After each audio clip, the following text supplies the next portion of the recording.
नमस्कार दोस्तों, आप सभी का बहुत बहुत स्वागत है इंडियन डिफेंस न्यूज की डिफेंस टॉक सीरीज में, जहां पर हम रोज नए नए डिफेंस अपडेट्स के बारे में बात करते हैं।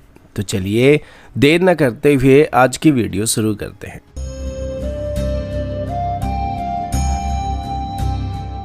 आज की पहली अपडेट डीआरडीओ के अस्त्र मार्क 3 मिसाइल प्रोग्राम की तरफ से है। डीआरडीओ की तरफ से अभी अस्त्र मार्क 3, जिसे एसएफडीआर यानी solid fuel ducted ramjet missile भी कहा जाता है, उसके डेवलपमेंटल ट्रायल को कंडक्ट किया जा रहा है। सोर्सेज के मुताबिक डीआरडीओ का टारगेट है कि अगर सब कुछ प्लान के हिसाब से चलता है तो 2029 तक इस मिसाइल को प्रोडक्शन क्लियरेंस मिलने वाला है।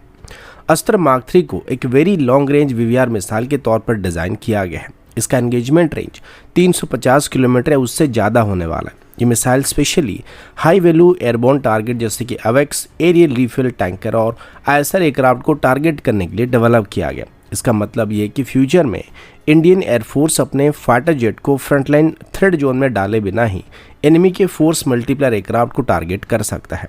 इस मिसाइल की सबसे खास बात इसका ramjet base SFDR propulsion system को माना जाता है।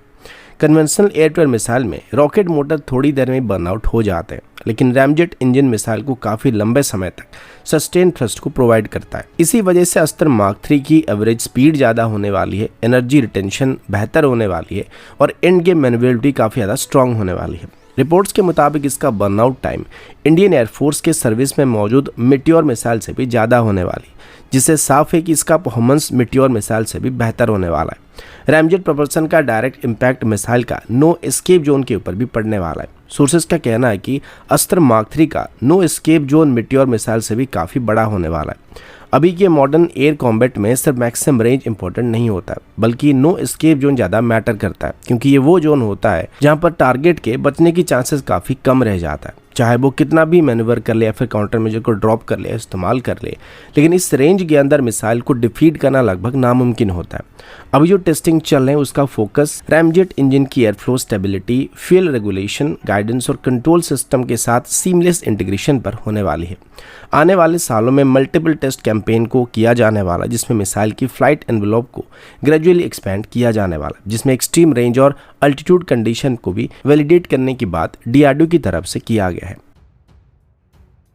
अगला अपडेट भारत और इंडोनेशिया के डिफेंस कोऑपरेशन की तरफ से है। दोस्तों, इंडोनेशिया की तरफ से भी ऑफिशियली इंडियन डेवलप्ड रडार और इलेक्ट्रॉनिक वॉरफेयर सिस्टम में स्ट्रॉन्ग इंटरेस्ट को दिखाना स्टार्ट किया गया है।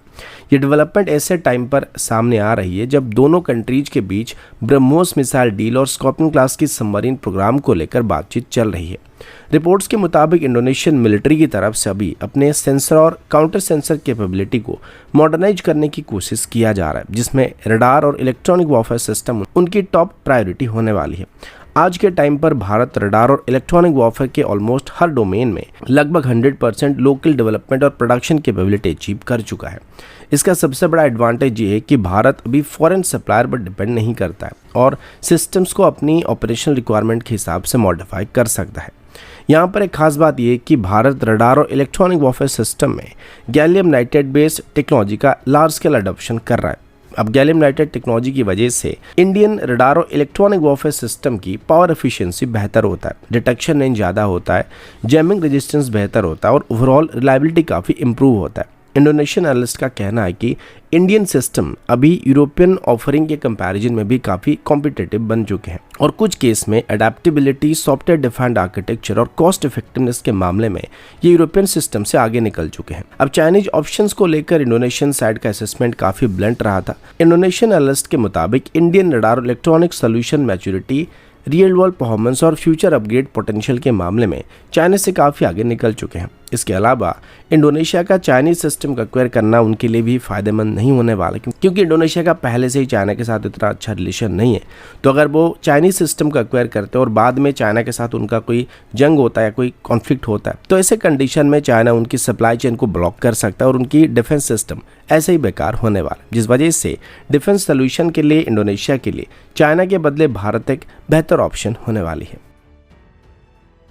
अगला अपडेट इंडियन एयरफोर्स के टैक्टिकल ट्रांसपोर्ट फ्लीट से जुड़े एक बहुत ही इंपॉर्टेंट और लॉन्ग टर्म स्ट्रेटेजिक शिफ्ट की तरफ से है। सोर्सेज के मुताबिक इंडियन एयरफोर्स की तरफ से अभी 6 additional C-130J super Hercules aircraft को खरीदने का अपना पुराना प्लान को क्वाइटली ड्रॉप कर दिया है। ये वही एयरक्राफ्ट है जो 2011 से इंडियन एयरफोर्स के स्पेशल ऑपरेशन और टैक्टिकल एयरलिफ्ट का बैकबोन बने हुए हैं। लेकिन अभी इंडियन एयरफोर्स की तरफ से अपनी प्रायोरिटी को थोड़ा चेंज किया जा रहा है और पूरा फोकस अभी upcoming medium transport aircraft programme की तरफ शिफ्ट कर दिया गया है, जिसका टेंडर ईयरली 2026 में इशू होने की उम्मीद किया जा रहा है। इंडियन एयरफोर्स के पास अभी कुल मिलाकर 12 C-130J एयरक्राफ्ट मौजूद हैं और इनकी परफॉर्मेंस को देखने के बाद इंडियन एयरफोर्स की तरफ से एडिशनल 6 C-130J एयरक्राफ्ट को खरीदने का प्लान भी बनाया गया था। लेकिन अभी मीडियम ट्रांसपोर्ट एयरक्राफ्ट की टेंडर की वजह से इंडियन एयरफोर्स की तरफ से एडिशनल C-130J को ऑर्डर करने का प्लान ड्रॉप किया जा रहा है। इसका मेन कारण यह है कि MTA टेंडर में खरीदे जाने वाले एयरक्राफ्ट्स की पेलोड कैपेसिटी 18 टन से लेकर 30 टन तक होने वाली है और C-130J का मैक्सिमम पेलोड कैपेसिटी 20 टन तक लिमिटेड होने वाली है। लेकिन अभी MTA टेंडर में भारत को ऑफर किए गए बाकी एयरक्राफ्ट की बात करें जो कि C-130J के साथ compete कर रहे हैं, उनकी पेलोड कैपेसिटी 26 टन से लेकर 30 से 40 टन तक भी होने वाली, जिस वजह से एडिशनल C-130J को खरीदने का प्लान को कैंसिल किया जा रहा है। लेकिन इसका एक और मतलब ये भी होने वाला है जो कि लॉकहीड मार्टिन के लिए बहुत ही बुरी खबर होने वाली है, क्योंकि MTA टेंडर में लॉकहीड मार्टिन की तरफ से अपनी C-130J को भी इंडियन एयरफोर्स को ऑफर किया जा रहा है। लेकिन अभी अगर इंडियन एयरफोर्स की तरफ से एडिशनल C-130J की ऑर्डर को MTA टेंडर की वजह से ही कैंसिल किया जा रहा है, तो MTA टेंडर में फिर से C-130J की सिलेक्ट होने की चांसेस काफ़ी कम रहने वाली, क्योंकि इंडियन एयरफोर्स की तरफ से ले गए स्टेप से ऐसा लग रहा कि इंडियन एयरफोर्स की तरफ से अभी 20 टन से ज़्यादा पेलोड वाले एयरक्राफ्ट को खरीदने का प्लान किया जा रहा है, जिसमें C-130J पीछे पड़ने वाला है। अगला अपडेट भारत की नेक्स्ट जनरेशन क्लीन एविएशन और ड्रोन टेक्नोलॉजी की तरफ से है। दोस्तों, Mumbai based time Technoplast limited की तरफ से ऑफिशियली बात अनाउंस किया गया कि उन्होंने अपने in house hydrogen power unmanned aerial vehicle यानी UAV का सक्सेसफुल फ्लाइट ट्रायल को कंप्लीट कर लिया है। ये ट्रायल स्पेशली इसलिए भी इम्पोर्टेंट है क्योंकि इसमें एक फुल्ली इंडिजिनस ड्रोन प्लेटफॉर्म पर कंपनी की खुद के डेवलप किया गया कंपोजिट हाइड्रोजन सिलेंडर को टेस्ट किया गया था।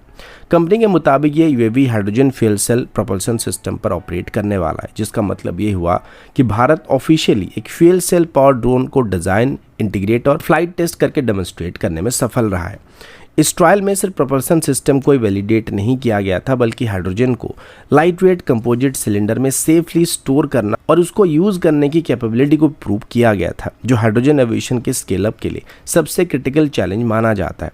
यहाँ पर एक और खास बात समझना भी काफी जरूरी होने वाला है कि हाइड्रोजन प्रोपल्शन को अभी दुनिया भर में बैटरी पावर ड्रोन का एक बड़ा अल्टरनेटिव के तौर पर देखा जा रहा है। बैटरीज के कंपैरिजन में हाइड्रोजन फ्यूल सेल सिस्टम बहुत ही एडवांटेज को प्रोवाइड कर सकते हैं, जैसे कि काफी बेहतर endurance, fast refilling, higher payload carrying capacity और लॉन्गर ऑपरेशनल लाइफ यहाँ पे मिल सकता है। मतलब जहाँ इलेक्ट्रिक ड्रोन को बार बार चार्ज करना पड़ता है, वहीं पर हाइड्रोजन UAV को कम डाउन टाइम के साथ लॉन्ग रेंज और परसिस्टेंस मिशन के लिए इस्तेमाल किया जा सकता है। स्ट्रेटेजिक एंगल से देखा जाए तो ये achievement national green hydrogen mission, make in India और make for the world initiative के साथ भी डायरेक्टली अलाइन करने वाला है। अभी तक हाइड्रोजन एविएशन ज्यादा तौर पर पॉलिसी डॉक्यूमेंट और फ्यूचर रोडमैप तक ही लिमिटेड रहा था, लेकिन टाइम टेक्नोप्लास्ट की तरफ से इसे एक्चुअल फ्लाइट टेस्टेड प्लेटफॉर्म में कन्वर्ट कर दिया गया।